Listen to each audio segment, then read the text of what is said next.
আপনারা দেখতে পাচ্ছেন নীলফামারী জলঢাকা উপজেলায় শেখ মুজিবুর রহমানের একটা চত্বর ছিল, সেটা ভেঙে ফেলা হচ্ছে। এখানে আবু সাইদ চত্বর তৈরি হবে নতুন করে।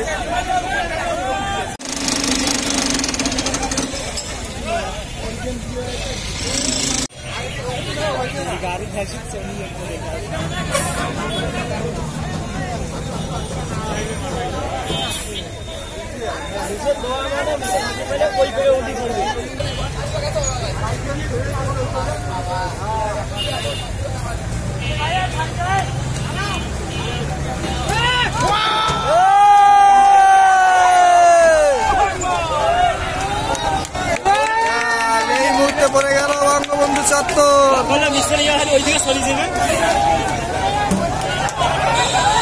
উৎসব মুখর জনতা।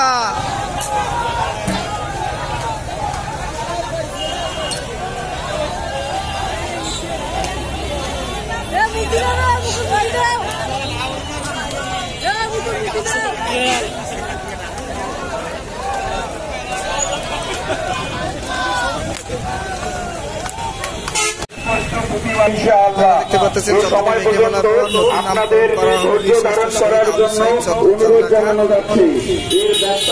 এখানে কোন রকমের কোন দোকানদার দখলমুক্ত করা হয়েছে, কেউ দোকান দিতে পারবে না। চত্বর ভেঙে বিশেষ শহীদ আবু সাইদ চত্বর বেগম রোকেয়া কলেজের শিক্ষার্থী তার নামে এই চত্বরটি এখন